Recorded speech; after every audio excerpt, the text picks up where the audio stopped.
Good morning all of you.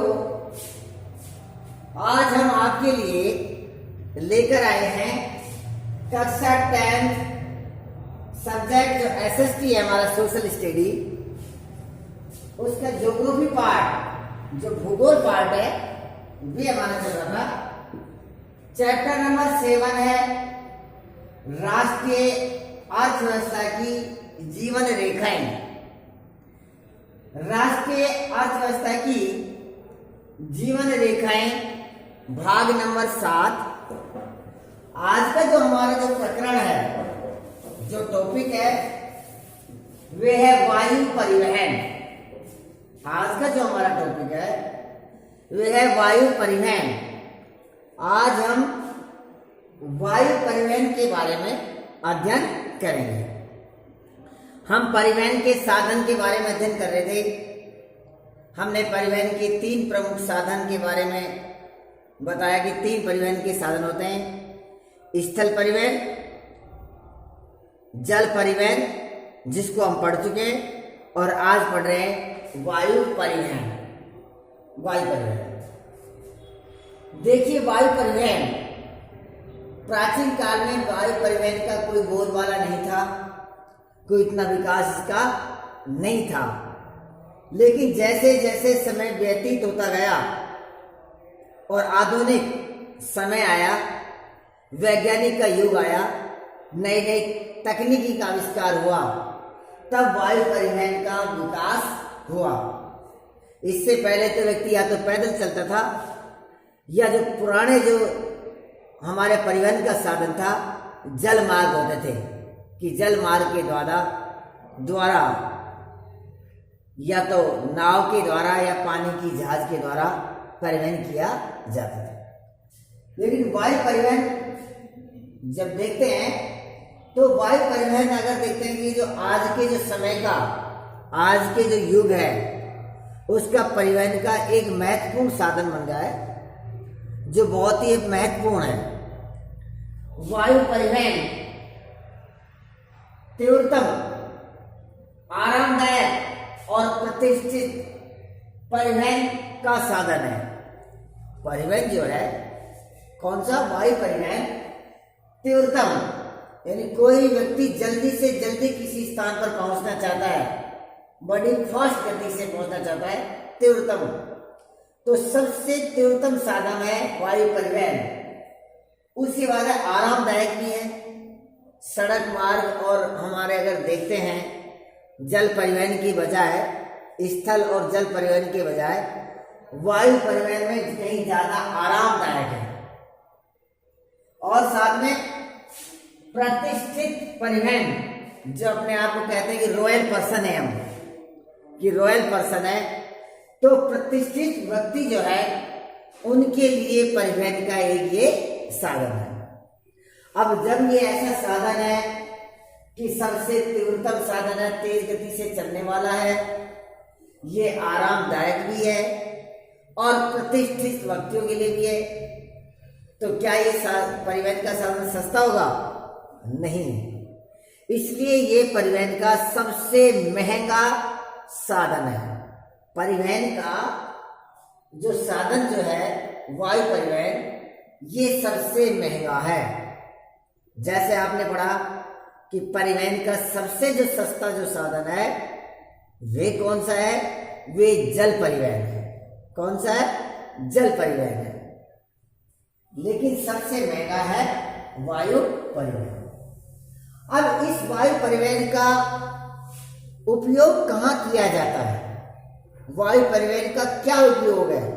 कहाँ कहाँ पर, किन किन स्थानों पर वायु परिवहन का उपयोग किया जाता है? तो देखते हैं वायु परिवहन का किन किन स्थानों पर प्रयोग किया जाता है, जो उपयोग किया जाता है। दुर्गम स्थानों, दुर्गम स्थान जहां पर पहुंचना बहुत ही कठिन काम है, बहुत ही कठिन काम है पहुंचना, तो उन्हें कहते हैं दुर्गम स्थान। ऐसे स्थान जिन पर पहुंचना बहुत ही कठिनाई आती है, बहुत अधिक मेहनत करनी पड़ती है, ज्यादा परेशानी करनी पड़ती है। जैसे ऊंचे पर्वत, जैसे ऊंचे ऊंचे पर्वत है, जैसे हिमालय माउंटेन्स है, ऊंचे पर्वत है जैसे आपके, उन पर्वतों को पर जाना, चढ़ाई करना बड़ी समस्या है। सड़क परिवहन से जाएंगे तो सड़क परिवहन एक तरह से घूमकर, इस प्रकार से स्टेप बाय स्टेप घूमकर जाएगी सड़क, तो समय भी अधिक लगेगा और देरी से पहुंचेगी। तो इस प्रकार से सड़क परिवहन जाएंगे। लेकिन हम वायु परिवहन के द्वारा बिल्कुल तीव्रतम स्पीडली पहुंच जाएंगे। मरुस्थल स्थान जहाँ सड़क बनाना बड़े कठिन काम है, रेल की ट्रैक बिछाना बड़े काम है, और जल मार्ग की तो कल्पना ही नहीं कर सकते क्योंकि मरुस्थल है। तो ऐसे स्थानों पर पहुंचने के लिए घने जंगल, जहाँ बहुत भीड़ जंगल है, अत्यधिक घने भरे जंगल है, जहां पर जंगली जानवरों का बहुत ही अटैक रहता है और साथ में कुछ दिखाई नहीं देना, रोड बनाना बड़ा कठिन काम है। इतनी वनस्पति नष्ट करेंगे तो हमारा पर्यावरण दूषित होगा। तो घने जंगलों तक और दूर दराज समुद्री मार्ग, जो हमारे बहुत ही भूभाग से दूर क्षेत्र है समुद्र मार्ग, उन समुद्री मार्गों से इन क्षेत्रों में वायु परिवहन का प्रयोग किया जाता है। कैसे? जो ऊंचे ऊंचे पर्वत हैं, मरुस्थल क्षेत्र है, घने बसे हुए जंगल हैं, समुद्री मार्ग हैं, वो जो बहुत दूर दराज में है, और उत्तरी पूर्वी राज्य में, भारत का जो उत्तर पूर्वी जो राज्य है, अगर हम मानचित्र में अगर हम भारत के नक्शे को देखते हैं तो ये जो क्षेत्र है हमारा, ये जो उत्तर पूर्वी जो राज्य है, जैसे असम है, मेघालय, मिजोरम, नागालैंड, मणिपुर, त्रिपुरा, ये जो क्षेत्र है उत्तर पूर्वी राज्य है, ये इन क्षेत्रों में वायु परिवहन का प्रयोग किया जाता है। वायु परिवहन क्यों? क्योंकि ये बड़े दुर्गम क्षेत्र है, ये पहाड़ी क्षेत्र है, घने जंगल भी है, यहाँ पहाड़ी क्षेत्र भी है, यहाँ पर पहुंचना बहुत कठिनाई काम है। तो इसलिए भारत के उत्तरी पूर्वी राज्यों में अधिकांश वायु परिवहन का प्रयोग किया जाता है। अब देखिए जो वायु परिवहन है, इस वायु परिवहन का राष्ट्रीयकरण कब हुआ? सन 1953 में वायु परिवहन का राष्ट्रीयकरण किया गया था। ये मोस्ट है, इसको अंडरलाइन कर लीजिए। आपको प्रतियोगिता की परीक्षा की दृष्टि से भी महत्वपूर्ण है कि वायु परिवहन का राष्ट्रीयकरण कब किया गया। तो आपको लिखना है कि सन 1953 में वायु परिवहन का राष्ट्रीयकरण किया गया। 1953 में वायु परिवहन का राष्ट्रीयकरण किया गया था, कर दिया गया था। पहले जो प्राइवेट थे, प्राइवेट से उसका एक तरह से राष्ट्रीयकरण कर दिया। अब देखते हैं कि हमारे वायु परिवहन के अंदर किस किस टाइप के, किस किस प्रकार के परिवहन के साधन है। किसमें? वायु परिवहन में। वायु परिवहन में परिवहन के कौन कौन से साधन है? एक तो भारत की बाउंड्री के अंदर सीमा से, जिसे हम घरेलू विमान कहेंगे। एक वे जो भारत की सीमा से बाहर जो सेवाएं प्रदान करेंगे एक देश से दूसरे देश पर, जिसे हम अंतर्राष्ट्रीय सेवा कहेंगे। और एक ऐसा परिवहन का साधन जो जनता को, यानी कि आम जनता यात्रियों को न ले जाकर किसी सामान का आयात निर्यात करता है, जिसे प्राकृतिक तेल हो सकता है, गैस हो सकता है और खाद हो सकता है उनका। तो उसके आधार पर हम उसको देखते हैं। वायु परिवहन को मुख्य रूप से हम 3 भागों में इसको विभाजित कर सकते हैं। जैसे नंबर है इंडियन एयरलाइंस। पहला है इंडियन एयरलाइंस और अलायंस एयर, जो इसी का एक भाग है। इंडियन एयरलाइंस का एक अनुषंगी संस्था है एयरलाइंस इंडिया। और निजी एयरलाइंस, कुछ अपने पर्सनल भी है व्यक्ति के पास में, जो प्राइवेट कह सकते इसको, निजी एयरलाइंस। ये सभी कौन से? इंडियन एयरलाइंस नंबर 1 और एयरलाइंस नंबर 2 और जो निजी एयरलाइंस, ये तीनों जो परिवहन के साधन है, ये घरेलू विमान सेवाओं को उपलब्ध कराती है। किसमें करती है? घरेलू विमान सेवा उपलब्ध कराती है। घरेलू का मीन्स है कि भारत की सीमाओं के अंदर अंदर ये सेवाएं प्रदान करती है। जैसे जैसे भारत के जैसे आज वर्तमान में देखते हैं तो 28 स्टेट, 28 राज्य और 8 यूनियन टेरिटरीज है। अगर हम आज देखते हैं हमारे भारत देश में 28 राज्य और 8 केंद्र शासित प्रदेश है। इन 28 राज्य और 8 केंद्र शासित प्रदेश के अंदर अंदर जो वायु परिवहन अपनी उड़ानें भरती हैं उन्हें हम घरेलू विमान सेवाएं कहते हैं। जैसे फॉर एग्जाम्पल हमारे देश की राजधानी दिल्ली के अंदर इंदिरा गांधी जो अंतर्राष्ट्रीय हवाई अड्डा है पालमपुर दिल्ली में, तो इंदिरा गांधी अंतर्राष्ट्रीय हवाई अड्डा, वहां से उड़ान भरता है कोई भी हवाई जहाज। और जैसे राजस्थान में आना है तो राजस्थान में जयपुर में जो सांगानेर अंतर्राष्ट्रीय हवाई अड्डा है, तो दिल्ली से उड़ान भरी और राजस्थान में आया, कहाँ, सांगानेर अंतर्राष्ट्रीय में। तो इस प्रकार की उड़ान को हम क्या कहेंगे, घरेलू विमान सेवाएं। क्या कहेंगे इसको, घरेलू विमान सेवाएं। ये इंडियन एयरलाइंस और अलायंस एयर और निजी एयरलाइंस है, ये सेवाएं प्रदान करते हैं। इसी प्रकार से जैसे दिल्ली से बेंगलोर से जैसे मान लीजिए आप वेस्ट बंगाल, कलकत्ता या चेन्नई या किसी अन्य राज्य में जाओगे, तो भारत के अंदर, भारतीय बाउंड्री के अंदर, जो भारत जो देश है उस भारतीय बाउंड्री के अंदर अगर हम सेवाएं प्रदान करते हैं तो उसे हम कहेंगे घरेलू विमान सेवाएं। और घरेलू विमान सेवाओं के लिए इंडियन एयरलाइंस, अलायंस एयर और निजी एयरलाइंस है, ये सेवाएं प्रदान करती है। एयर इंडिया, अब देखिए दूसरी संस्था है परिवहन का जो साधन है वह है एयर इंडिया। जो एयर इंडिया है ये अपनी सेवाएं प्रदान करती है, अंतरराष्ट्रीय वायु सेवाएं प्रदान करती है। जो दूसरी टाइप, ये नंबर 1 थी, ये नंबर 2। जो एयर इंडिया है, एयर इंडिया जो है अंतरराष्ट्रीय वायु सेवाएं प्रदान करती हैं। अर्थात अंतरराष्ट्रीय वायु सेवाएं उन्हें कहते हैं जब एक देश से दूसरे देश में कोई भी सेवाएं प्रदान की जाती है। जैसे भारत देश से, हमारे भारत देश से किसी वायु परिवहन ने उड़ान भरी और दूसरे देश जैसे किसी यूरोपियन कंट्री, मान ले ब्रिटेन के अंदर या अमेरिका के अंदर हमारा हवाई जहाज गया है किसी पैसेंजर को लेकर या आयात निर्यात कर रहा है किसी माल का, तो हम उसे कहेंगे हम अंतरराष्ट्रीय वायु सेवाएं प्रदान कर रहे हैं। क्या कर रहे हैं, अंतरराष्ट्रीय वायु सेवाएं प्रदान कर रहे हैं। कि एक देश से दूसरे देश में जब परिवहन, जो वायु परिवहन की जो सुविधाएं होती हैं, जिसमें हमारे यात्री भी हो सकते हैं या किसी सामान का आयात निर्यात भी हो सकता है, तो उसे हम कहते हैं अंतरराष्ट्रीय वायु सेवाएं। जैसे रूस से वाले भारत से अमेरिका, या अमेरिका जैसे भारत से हम अन्य जैसे देश है, जैसे किसी अन्य देश में जाते हैं, तो उसे हम कहते हैं कि अंतरराष्ट्रीय सेवाएं प्रदान कर। नंबर 3 है आपकी Pawan Hans helicopter limited.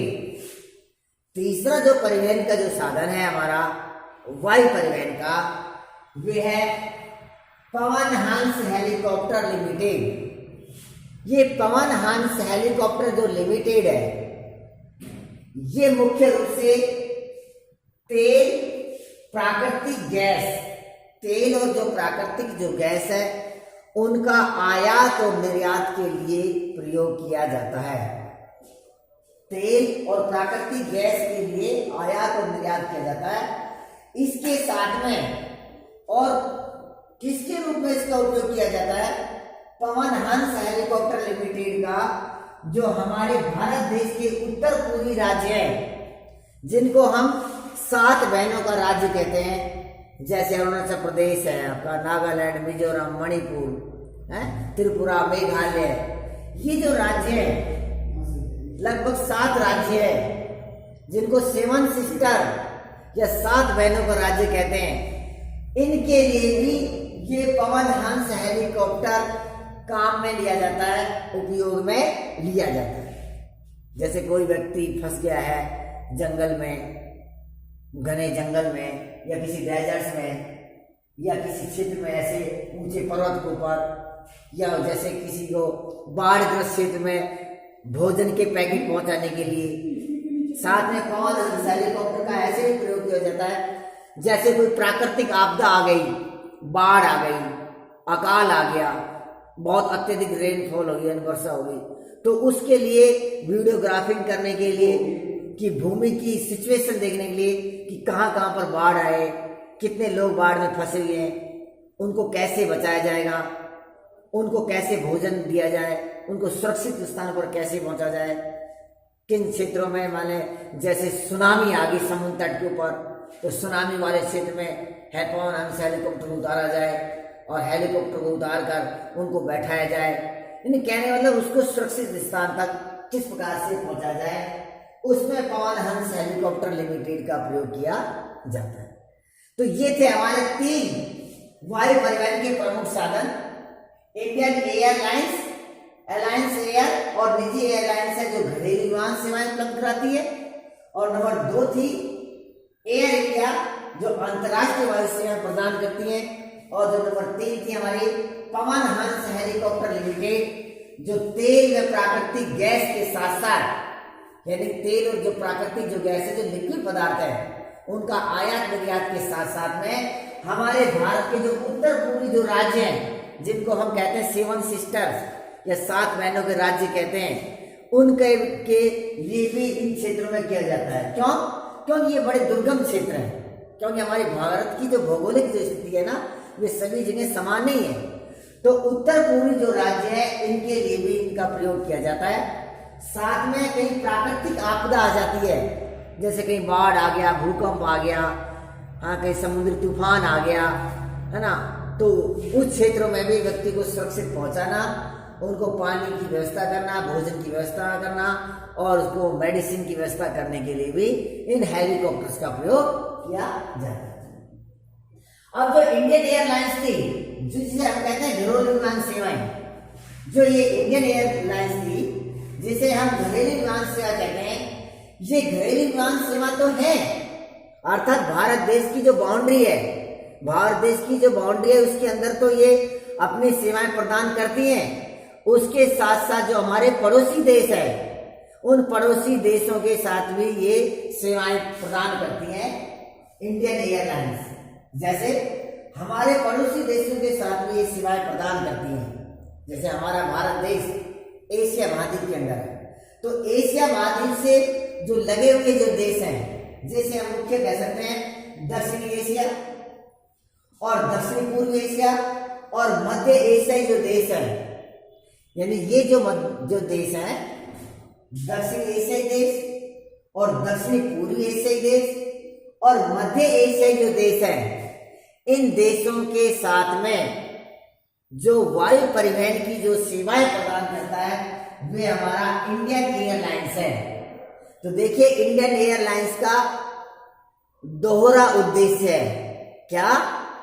Indian airlines हमारी इंडियन एयरलाइंस घरेलू विमान सेवाएं भी उपलब्ध कराती है और साथ में हमारे जो पड़ोसी देश हैं, उन पड़ोसी देशों के साथ भी सेवाएं प्रदान करती है। जैसे दक्षिणी एशियाई देश है, जैसे मुख्य रूप से भारत से थाईलैंड है, मलेशिया है, आदि जो देश हैं, इनके साथ सेवा प्रदान करती है। जैसे दक्षिण पूर्वी एशियाई है, जैसे दक्षिण पूर्व देश भारत में ताइवान है, वियतनाम है। मध्य एशियाई देश देखते हैं, जो एशिया के जो मध्यवर्ती भाग में जो बसे हुए देश हैं, जैसे चीन है, मंगोलिया है, कजाकिस्तान आदि जो देश हैं, ये मध्य देश है। तो हम कह सकते हैं कि जो हमारी जो इंडियन एयरलाइंस है, वे इंडियन एयरलाइंस जो सेवा प्रदान करती है, वे न केवल हमारे घरेलू विमान सेवाएं प्रदान करती है, जबकि हमारे भारत के पड़ोसी देशों के साथ भी हमारी सेवाएं प्रदान करती हैं, जिसे दक्षिणी एशियाई देशों के साथ, दक्षिणी पूर्वी एशिया के साथ और मध्य एशियाई देशों के साथ सेवाएं प्रदान करती हैं।